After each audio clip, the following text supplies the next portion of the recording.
Здравствуйте, уважаемые телезрители! В нашу инициативную группу по увековечению памяти и восстановлению доброго имени жертв политических репрессий в Мордовии вошел Александр Иванович Лютов, координатор движения в защиту прав избирателей «Голос» нашей республики, член Мордовского регионального совета Российской общественной организации «Открытая Россия». Александр Иванович, расскажите, пожалуйста, что в вашем понимании это такое было в нашей стране, вот эти репрессии, как они, может, изменили наше общество, сделали его таким трусливым, может быть, безответственным, как вы считаете? Репрессии вообще, для меня репрессии это большая трагедия, потому что они мало того, что выкосили большую часть интеллигенции, образованных людей, какого-то цвета, что ли, нации, они еще сделали общество довольно запуганным. Человек, даже если и имел какие-то предпосылы к тому, чтобы сделать что-то хорошее, что-то лучшее для общества, для мира, может быть, что-то изобрести, что-то придумать, разработать какую-то теорию, он держал все это в себе, боясь того, что за ним приедет черный воронок, поэтому репрессии это всегда плохо, они никогда ни к чему хорошему не приводят. И вот многие миллионы пострадали от этих репрессий. И как вы считаете, мы, наверное, не все сделали для них? Мы, наверное, можем сказать, что российское общество их просто забыло?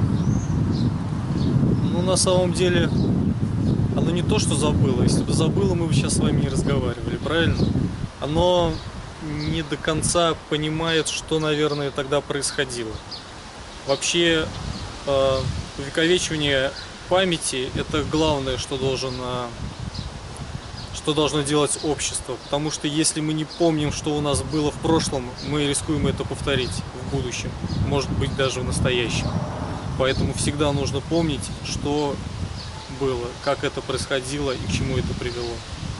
А как вы считаете, стоит ли нам брать пример, например, вот с Германии, которая сейчас даже более развитая страна, чем Россия? Стоит ли нам брать пример, когда десятилетиями после Второй мировой войны в обществе Германии все больше появлялось людей, которые говорили, что мы виноваты перед странами, на которые мы напали. То есть они считали, что это не позорно для народа признавать свои ошибки, когда действительно были ошибки. Может, нам тоже признать ошибки, что мы были виноваты, когда на учредительном собрании поддержали социалистов, потом, когда поднимали руки за расстрелы, за притеснение инакомыслящих в том числе, когда равнодушно относились и к войнам, и к нападениям на соседние страны.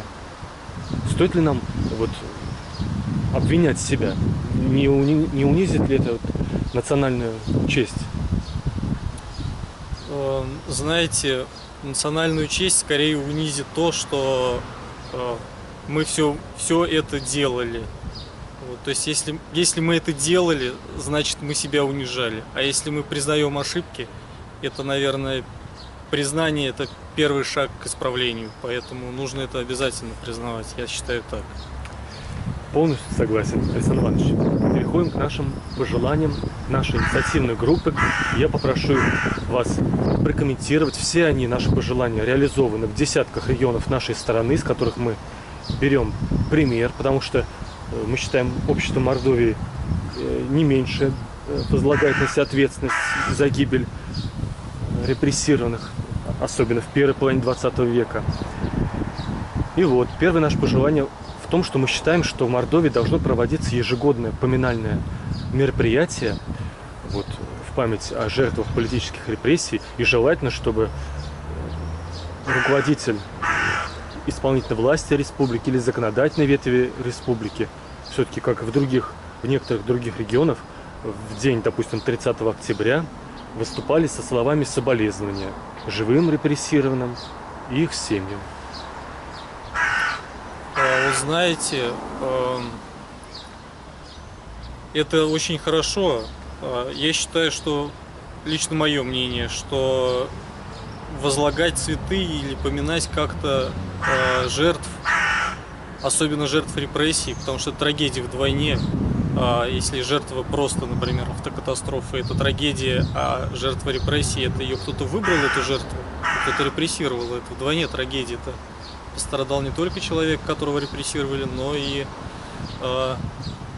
человек, который репрессировал, как-то опустился в своих моральных качествах. Поэтому нужно это поминать, но не нужно это возводить в какой-то абсолют.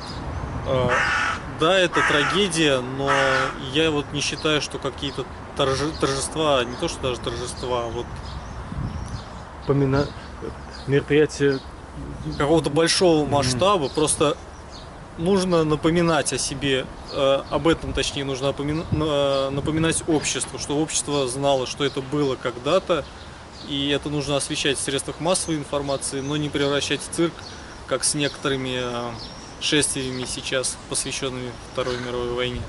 То есть лучше этот день скорби делать семейным и не выносить его на общий такой бравурный нет, характер. почему? Да? Например, если бы был бы какой-то памятник возложению цветов, детям рассказывать об этом, то что даже не то, что детям, скорее подросткам, наверное, потому что это все-таки весьма жестокие времена. Да, и сложные темы. И сложные, да, об этом нужно обязательно рассказывать. И возложение цветов около памятника, это, я считаю, достаточно для этого, потому что если это превратится в какой-то фарс, это тоже нехорошо. То есть тем самым вы поддержали наше пожелание в том, чтобы в Саранске был установлен памятник жертвам политических репрессий, как в десятках регионов нашей страны.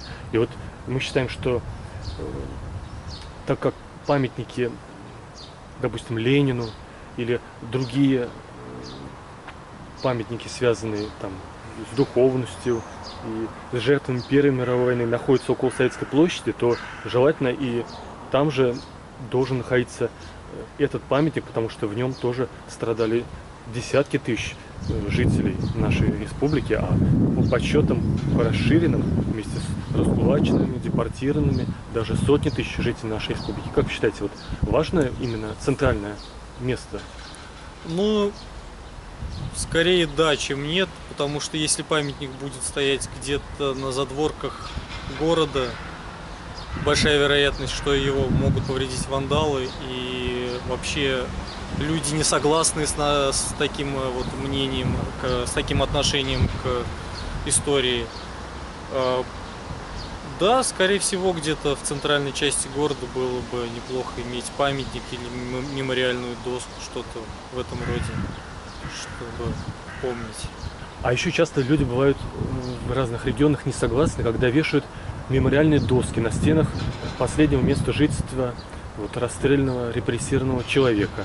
Но уже в России больше 1000 таких памятных табличек повешено, а в Мордовии, к сожалению, ни одной. И мы считаем, что тоже пора нам вот перенимать эту традицию.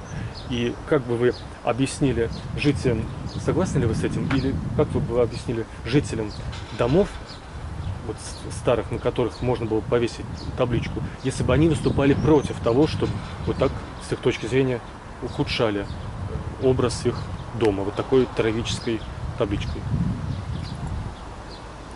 Ну, знаете, все-таки это история, ее надо помнить. И поэтому жителям нужно знать об истории не только своего дома, но и общества в целом. И поэтому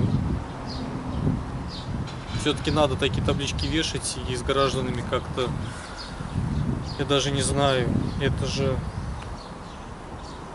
же не какой-то позор для граждан, которые живут в этом доме. Вот некоторые считают, что это понижает стоимость квартиры, и они покупают за одну стоимость, а при установке вот, крепления этой таблички они беспокоятся, что стоимость квартиры уменьшится. Нет, подождите, это же дом с историей.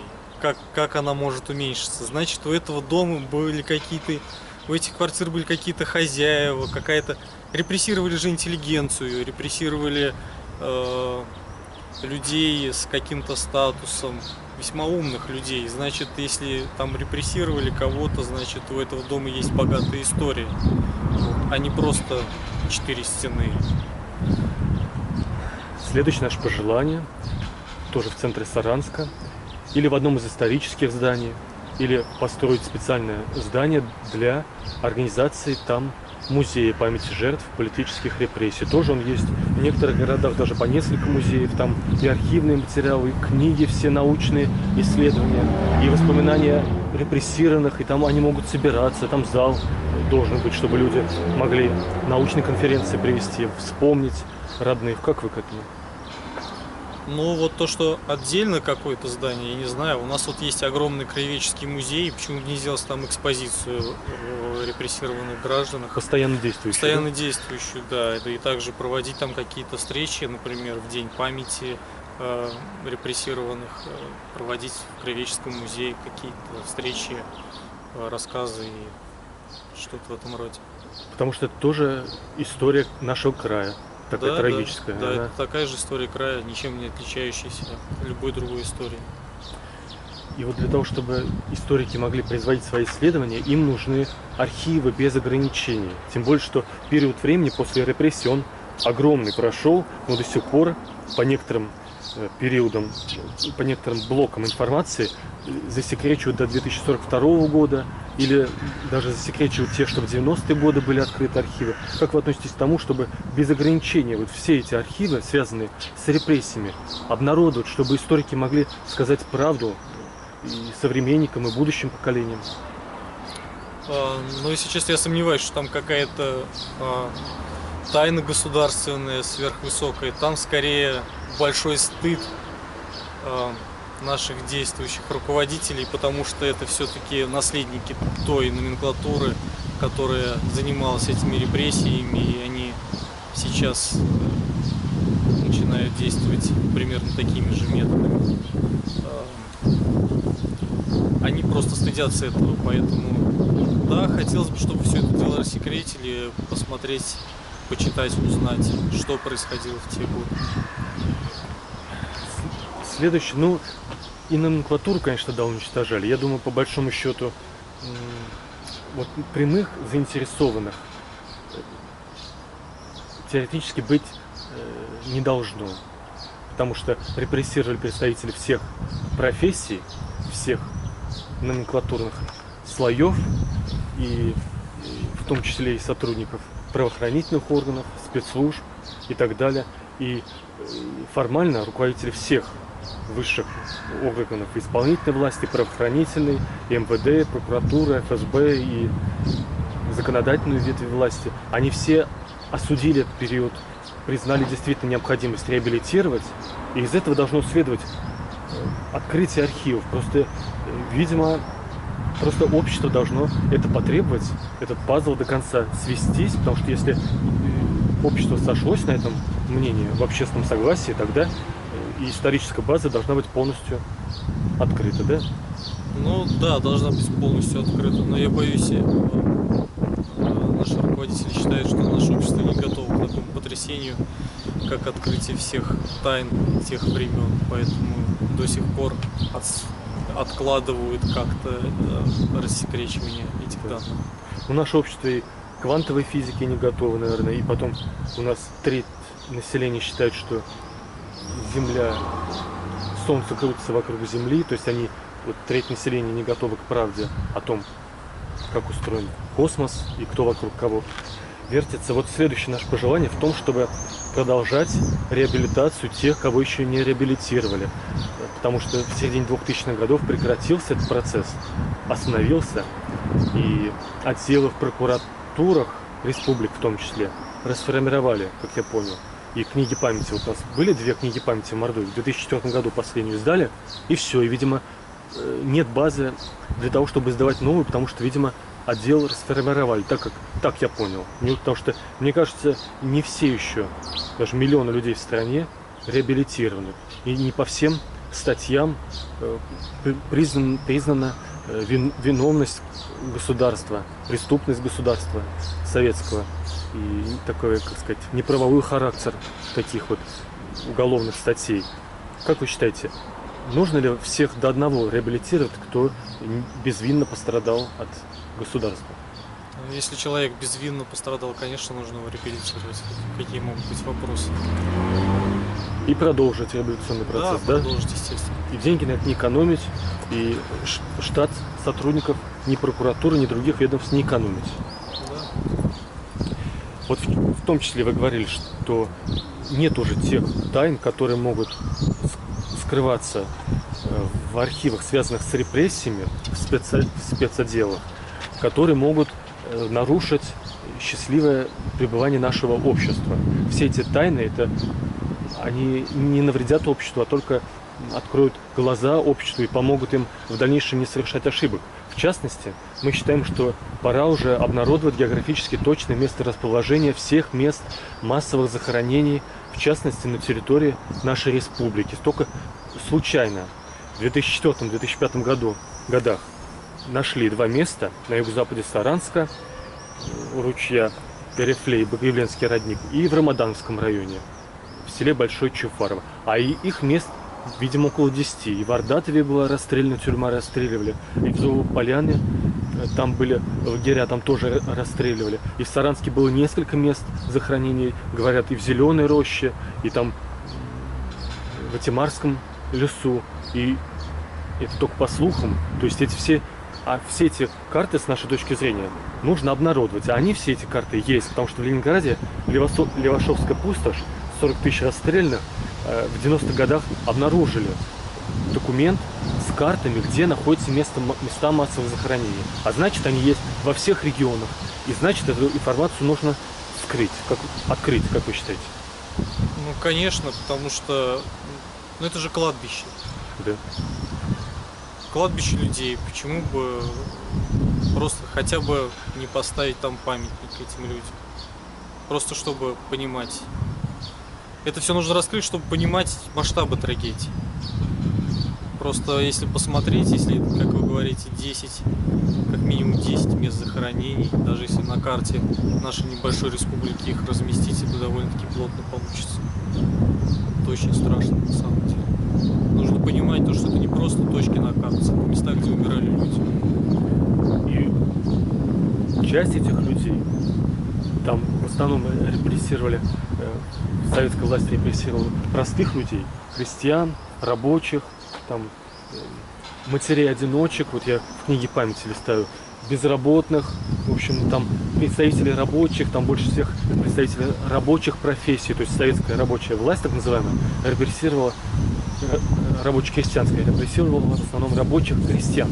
Но часть тех, кто захоронены свалены в этих местах захоронений, в одной яме там по 100 человек, кучами, несколькими слоями, это те люди, благодаря которым возникла мордовская автономия. И вот Владимир Кузьмич Абрамов классную вещь сказал, что действительно, если бы они тогда, вот в 20-х годах, не создали эти десятки людей мордовскую автономию, в Москву постоянно ездили, просили, требовали, создавали конференции, что с требованием, что нужно здесь Ерзаном Макшаном создать автономию, не было бы здесь центра автономии, а значит, здесь не было бы ни университета, ни театра большого, ни высоких вот этих объектов инфраструктуры, культуры, образования, здравоохранения, которые есть только в центрах регионов.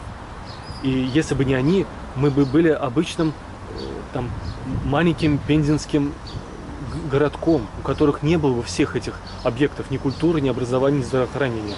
А эти люди сейчас лежат закопаны, с расстрелянными черепами, и мы о них не вспомнили. Мы даже не рассекречиваем карты с местом их захоронения. Ну, вы, в общем, поддержали, что действительно это пора сделать. Конечно, конечно. И дальше вы уже тоже, по сути, поддержали, что эти места нужно облагородить и цивилизованно оформить, как это полагается. И даже вот есть, конечно, версия, что вот как убитых бойцов до сих пор миллионы людей, воевавших за нашу страну как бы во время Второй мировой войны, лежат не похоронены в земле, потому что сталинская власть не ценила людей, она их беспощадно направляла, не ценя их жизни, и до сих пор миллионы людей в земле, там их поисковики со всей страны, извините, что я больше вас говорю, вот, и в том числе представители поискового движения, они считают, и я с ними тоже согласен, что все-таки нужно копить деньги республики на то, чтобы бережно эксгумировать тех, кто закопан в расстрельных ямах репрессированных, убедившись первоначально, что это места репрессированных. То, что на юго-западе это место репрессированных, и в Чуфаре это уже убедились.